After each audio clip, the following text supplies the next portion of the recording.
how he's taken more than 400 executive actions on his key promises. The expectations were high, and President Trump is exceeding them. According to brand new polling from the Daily Mail, President Trump has never been more popular as his approval ratings are reaching historic highs. More Americans believe America is headed in the right direction than the wrong direction. Everyday Americans love this president because he tells it like it is, no matter what, and he did that last night. President Trump level set with the American people on the economy and exposed how badly Joe Biden screwed it up by causing the worst inflation crisis in 4 decades. President Trump was honest about where we are while making clear that help is on the way. As the president declared last night, he will make America affordable again. Last night, you also saw who motivates the president to work so hard. Everyday Americans, who President Trump shined a spotlight on last night in his speech. From Mark Fogel, who President Trump was finally able to reunite with his family and his beautiful 95-year-old mother after being detained in Russia, to Peyton McNabb, whose heart-wrenching story motivated President Trump to end men in women's sports, and to Allison and Lauren Phillips, the mother and daughter and sister of Laken Riley, who President Trump honored by signing the Laken Riley Act to ensure her name will live on forever. In other amazing and surprise moments, President Trump honored the life of Jocelyn Nungare, who was brutally murdered by illegal alien gang members. He ensured Jocelyn will never be forgotten by renaming a national wildlife refuge in her home state of Texas to honor her life.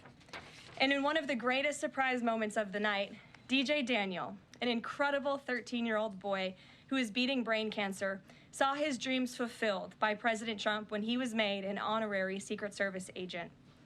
And finally, after nearly 4 years, President Trump delivered justice for the families of the 13 American heroes who were killed at Abbey Gate in the Biden-botched Afghanistan withdrawal, which was one of the worst humiliations in the history of our country.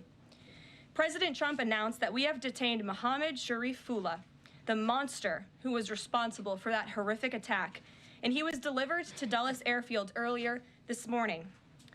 On his first day in office, President Trump's national security team across the federal government prioritized intelligence gathering to locate this evil individual. President Trump's team shared intelligence with regional partners such as Pakistan, who helped identify this monster in the borderland area late last month. Mohammed confessed to his crimes related to Abbey Gate and other attacks in Russia and Iran as well to the Pakistanis. And U.S. law enforcement officers traveled to Pakistan over the weekend, where he again confessed his crimes to the FBI. As President Trump said last night, this killer will now face the swift sword of American justice for these atrocities right here on United States soil. Joe Biden was responsible for this botched withdrawal, and he had 3 years to find this evil terrorist, and he didn't even try to get the job done. But President Trump campaigned on behalf of and grew very close to the Gold Star families. He promised them accountability, and last night, he kept his promise.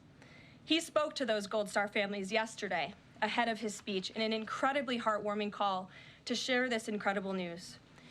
And as President Trump asked in his speech last night, how could anyone possibly be opposed to any of this action that he is taking? Well, apparently, the modern-day Democrat Party could. The behavior of Democrats last night was completely disgraceful and demonstrated how severely out of touch they are with the American public.